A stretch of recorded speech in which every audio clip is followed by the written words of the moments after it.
Dodge City and in the territory on west, there's just one way to handle the killers and the spoilers, and that's with the U.S. Marshal and the smell of Gunsmoke.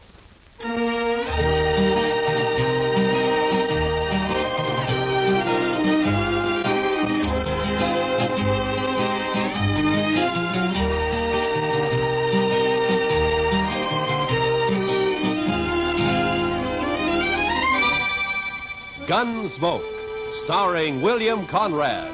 The story of the violence that moved west with young America. The story of a man who moved with it. Matt Dillon, United States Marshal.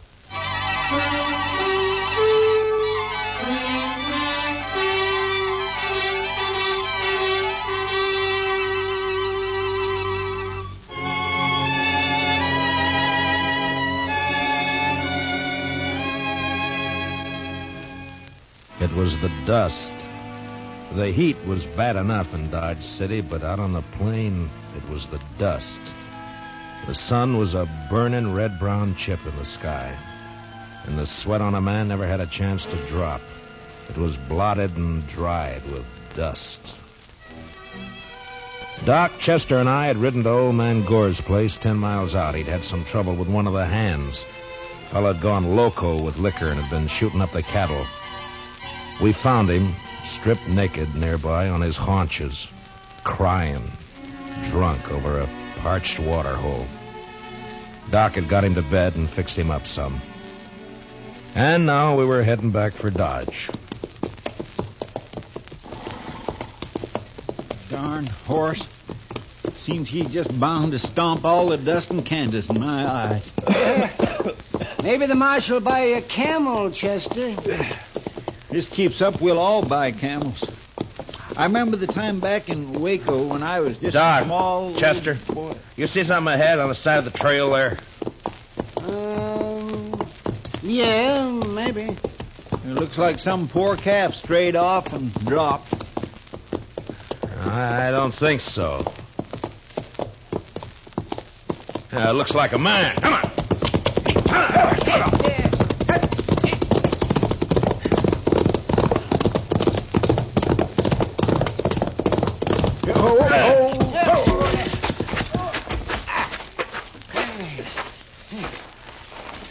Chester, get the water bag. Yes, sir. Yeah, let me have a look, Marshal. Yeah. Let's see. Heat. Is he all right? Well, depends on how long he's been lying here. Here you are, Mr. Dillon. Open up his shirt, Marshal. Chester, get some of that water on his wrists. All right. He looks like an Easterner, huh? Sure not dressed for this country. Oh, no, that's better. That's better. Try to get a few drops in him. All right, Doc. No, not too much, Chester. Not in his nose, Chester, his mouth. Well, my gracious, I'm sorry, Mr. Dillon, but he moved his head. It's not so easy to... Hey, look, he's awake. You're all right, mister. Just take it easy for a bit now. Oh, that this too solid flesh would melt, thaw, and resolve itself into a dew. What did he say? Oh, it's out of his head, Chester. For this relief, much thanks. Forget it. Chester, get around the other side and shade him from the sun. Yes, sir. The sun. I begin to be weary of the sun. I don't blame you. What happened? My wagon shed a wheel, I fear, along the high road. I know not where I am. You're about 4 miles out of Dodge City. Kansas. Kansas. I would give all my fame for a pot of ale and safety. We better get him to town quick. He's in a bad way. He's delirium. You think you can make it on a horse? We'll take him into Dodge.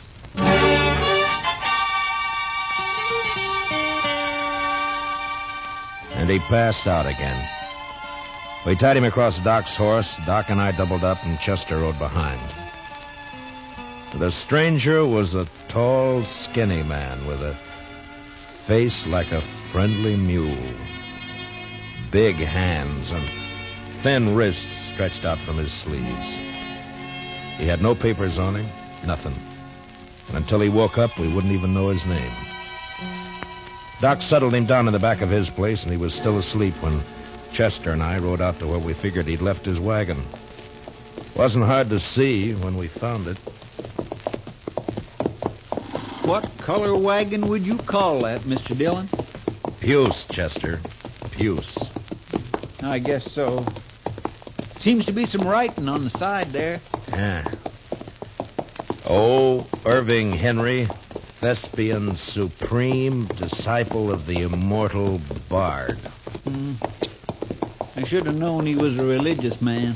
He's an actor, Chester, the immortal bard. Shakespeare, William Shakespeare, wrote plays, poems. Hi. But You think he let the horses go, Mr. Dillon? I was wondering that. Seems to me he'd have ridden for help instead of trying to walk. Horses couldn't have got out of the harness themselves. Let's take a look at the wheel. I wish we could wait till the sun goes down. It's going to be awful hot work, Mr. Dillon.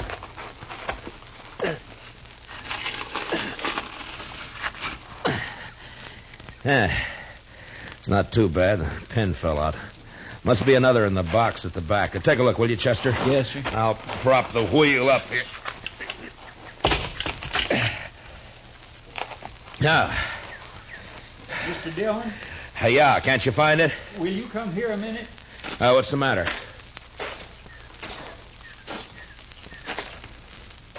Take a look in there.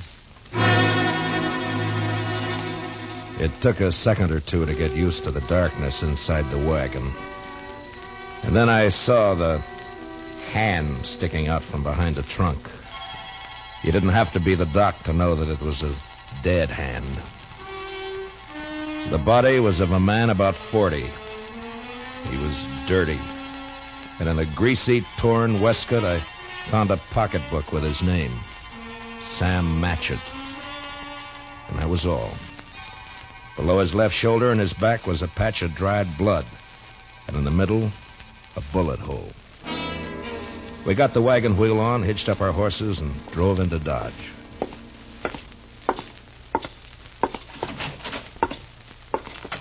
Doc?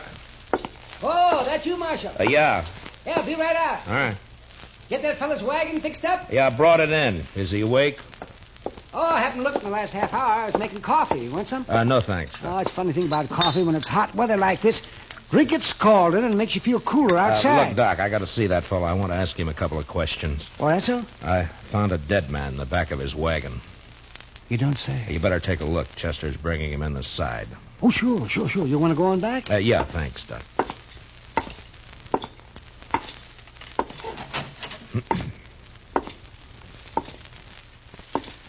Mr. Henry?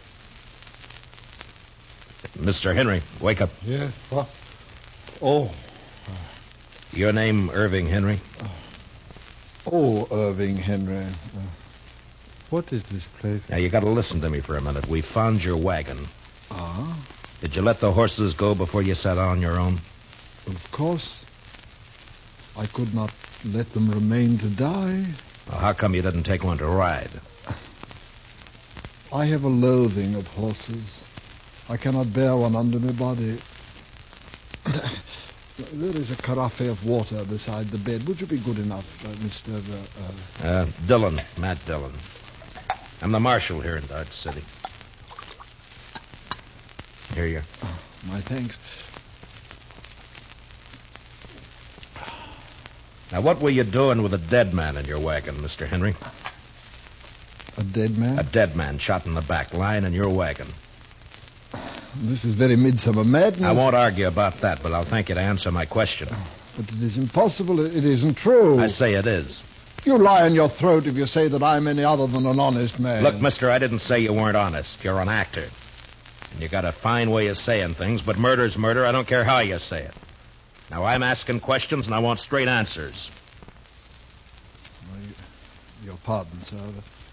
What you tell me, in truth, if it were played upon a stage, I would condemn it as an improbable fiction.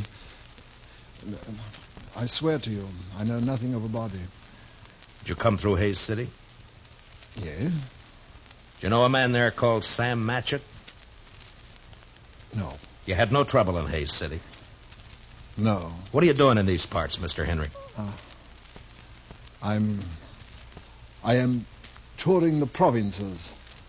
An actor eating the bitter bread of banishment. And my talents are not taken for their worth in the East. And therefore, I bring the immortal bard to the hinterlands. And now, sir, that the interview is ended, pray give me leave to depart. I'm sorry, I can't do that. You'll have to stay until we get this thing cleared up. Mr. Dillon, Doc would like to see you. All right, Chester. Stay here with Mr. Henry, will you? Well, sure, Mr. Dillon, sure. How you feeling by now, Mr. Henry? Would you like some more water? These evil manners live in brass. Doc? Right here, Marshal. Fill me cup, father's boy. What was that? What'd you find? Well, there's one thing. This man didn't die right away. I mean, not right when he was shot. Is that so? No. More likely bled to death. Inside. You think he might have been able to climb up in the wagon after he was shot? He might. There's another thing. Yeah? You see the way he's dressed? Now, you take a look at that. What the... Help! Come on, Doc. Chester. What's the matter with him? Chester. He took my gun when I was pouring him some water, Mr. Dillon. He must have gone through the window, Marshal. I tried to get it back. It went off. Take care of Chester, Doc. I'm going after him.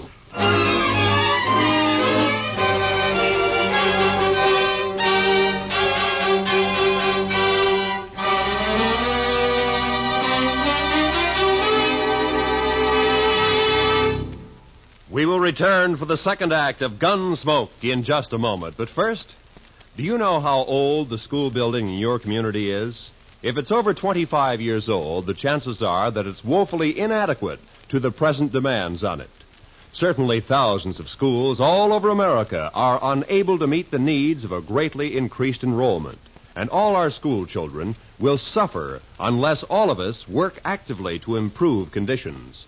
Join with the groups in your community working for better school conditions. Remember, better schools build a stronger America. Now, the second act of Gunsmoke.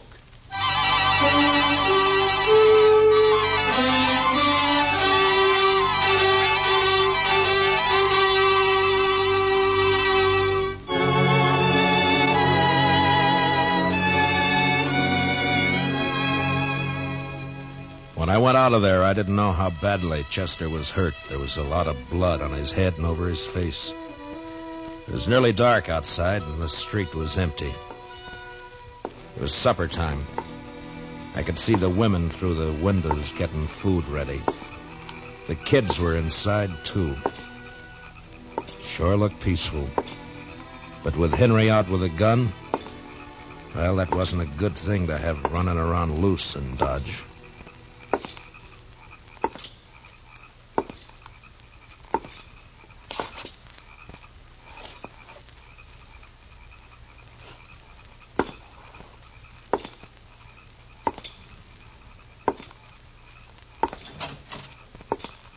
Evening, Mr. Dillon. Did you see a man run down the street, Miss Fletcher? Well, no. Well, you better get inside and lock your door. Don't come out again.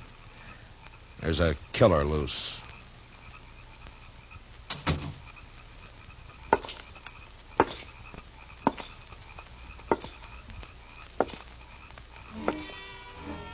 I walked the length of the street, listening, waiting. And when I got to the end, there was nothing. He hadn't taken a horse, I'd have heard that. And in a way, I was sorry, because if he'd tried to hide and dodge, there'd be no way to get out of shooting that wouldn't get women and kids hurt. A breeze came up and swirls of dust flew around, and then settled as the air became still and hot again. I went back to Doc's place.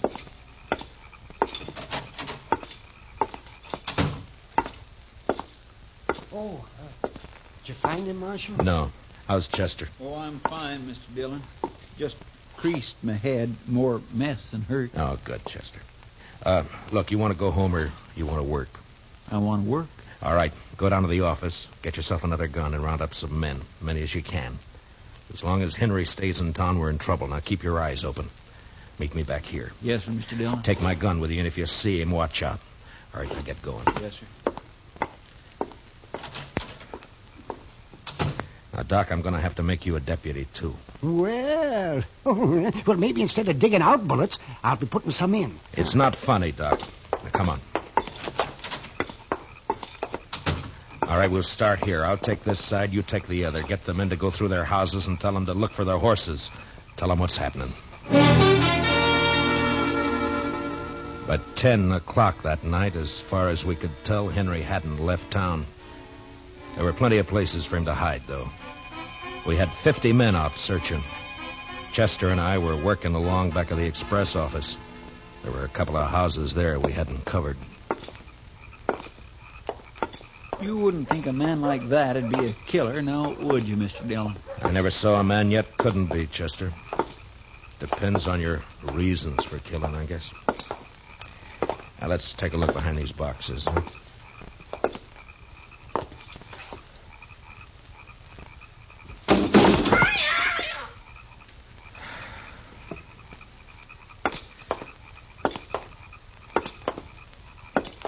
You think he could have got this far? Yeah, he might. A lot of back streets to sneak around in the dark. That's Miss Cullen's place there, isn't it? Yes, sir. Looks like she's still awake. Light burning back there. Yeah.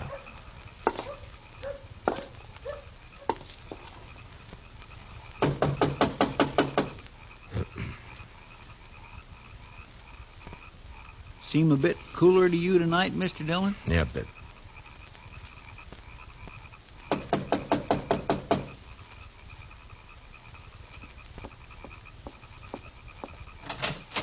Oh, evening, Miss Cullen. I'm sorry to get you up, but we're looking for a man, a stranger around. He's tall, thin.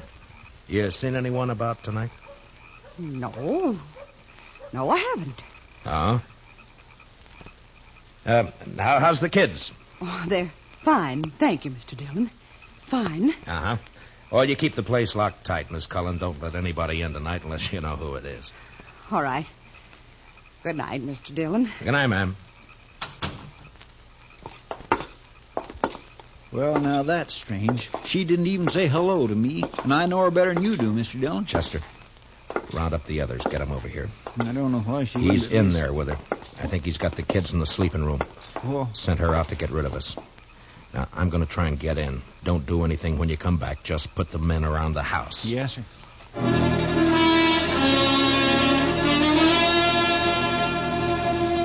I'd seen Miss Cullen make a move with her head, and her eyes said the rest. When I told her to lock up, I shook my head, and I hoped she understood. I wanted that front door to stay open.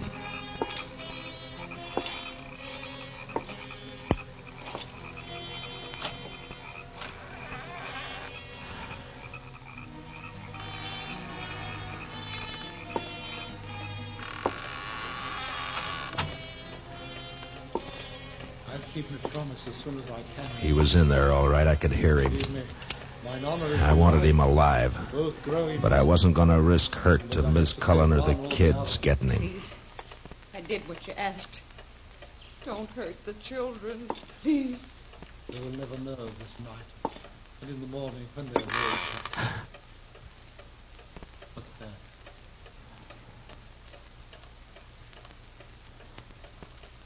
You said you locked the door after you. No, don't. Don't. I shall keep the pistol turned to the girl's head now. Someone is here. They try to take me.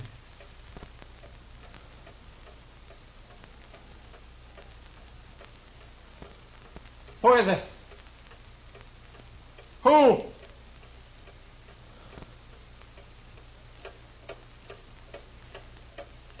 Mr. Dillon, go away. Please. He'll kill us. You lied. You lied. Oh, tiger's heart wrapped in a woman's hide. Listen to me, Marshal Dillon. Throw your pistol in here, and then come in with your hands before you. I have no stomach for child killing. but I will not hesitate to do so.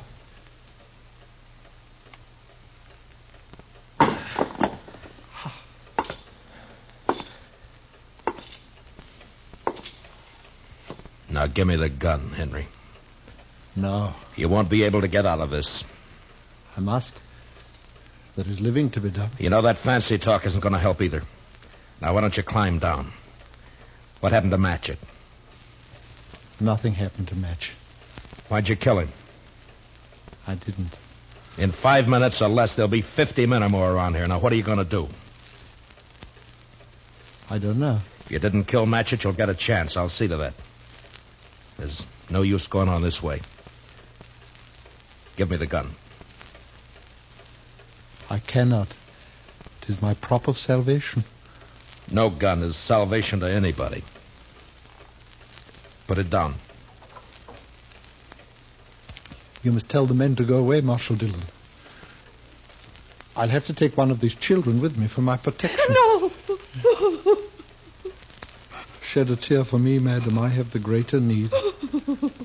You do a lot of talking, mister. I'd like to see you turn the gun away from that kid's head.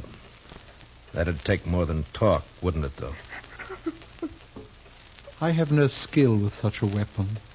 Why should I match with you? I want to live. You're going about it the wrong way. The smallest worm will turn, being trod upon. Meaning? You gave me no choice when you brought me here. Would have been better to have left me lying in the dust.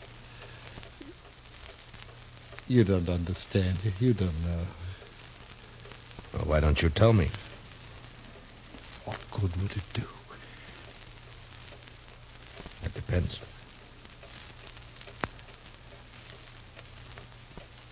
My life has been the theater. As a boy, I was a student of Shakespeare. You would look at me. Who would accept this face for Hamlet? This ill-shaped body for Romeo? His speech has become my speech, but the fools only look.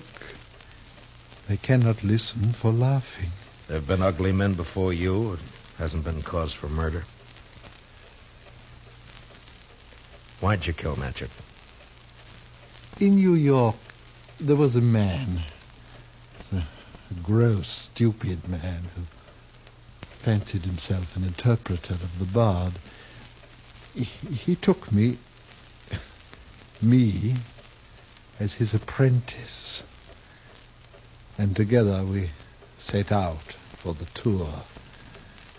I would play only the voices. Never Richard, never Henry, never Lear, only the voices. Whilst he,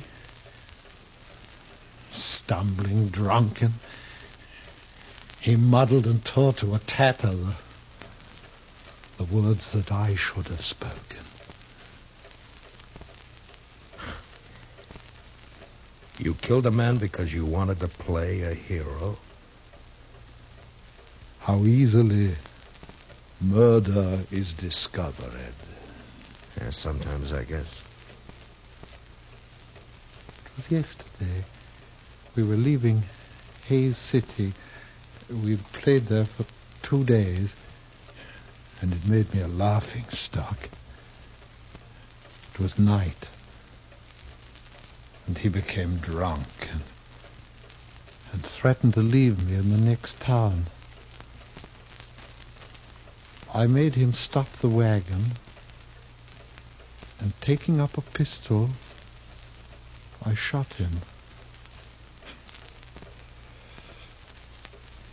He did not die at first, and when I saw what I had done, I wanted him to live. And I put him into the wagon, and I drove on, hoping to find a doctor. Then, as the night passed, I saw that he had died. And and I was afraid. The wagon broke down? Yes, I put my purse into his clothes and took his name for mine. How I've hated the name of Sam Matchett. But you wouldn't understand. I wouldn't? Well, what now? I want to live. I want my chance. You've done a murder. I can't let you go. You know that. Don't make it harder. I lost my husband 2 years ago. I know what it is to be alone. You've been alone, haven't you? I'm sorry. But you killed someone. We may pity, though not pardon thee, eh? I'm going now, Marshal. If you walk out of there with your gun, you're a dead man. Death's a great disguiser. I must have my chance. Don't do it, Matchett. There'll be killing. Madam, forgive me. I would not have harmed your children. Matchett, put down your gun. Let me go my way. Please. There are a lot of men waiting for you out there, Matchett. You know what'll happen if you open the door.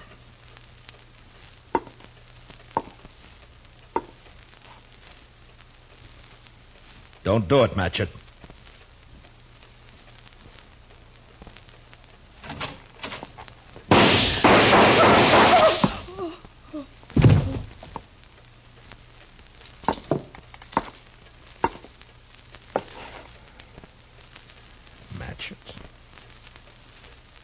Sleep, perchance to dream. Aye, there's the rub. For in that sleep of death, what dreams may come.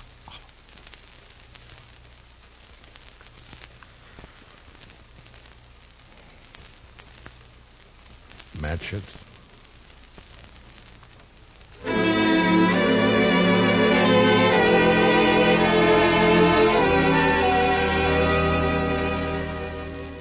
He knew he was going to die. The minute he opened that door, he knew it. And maybe he wanted to, because he fired first, a single shot. We buried him in back of the church, and I found some words in a book to put on his grave. He that dies pays all debts.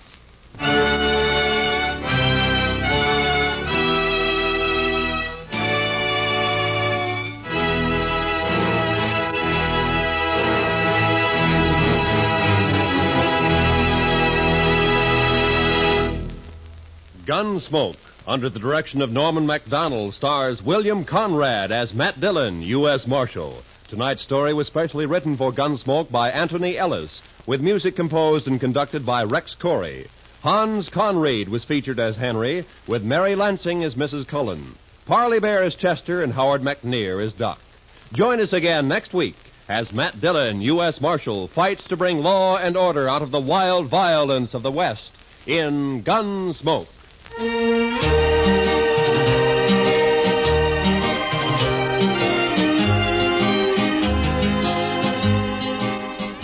Roy Rowan speaking. Remember, Gangbusters going to action Saturday nights on the CBS Radio Network.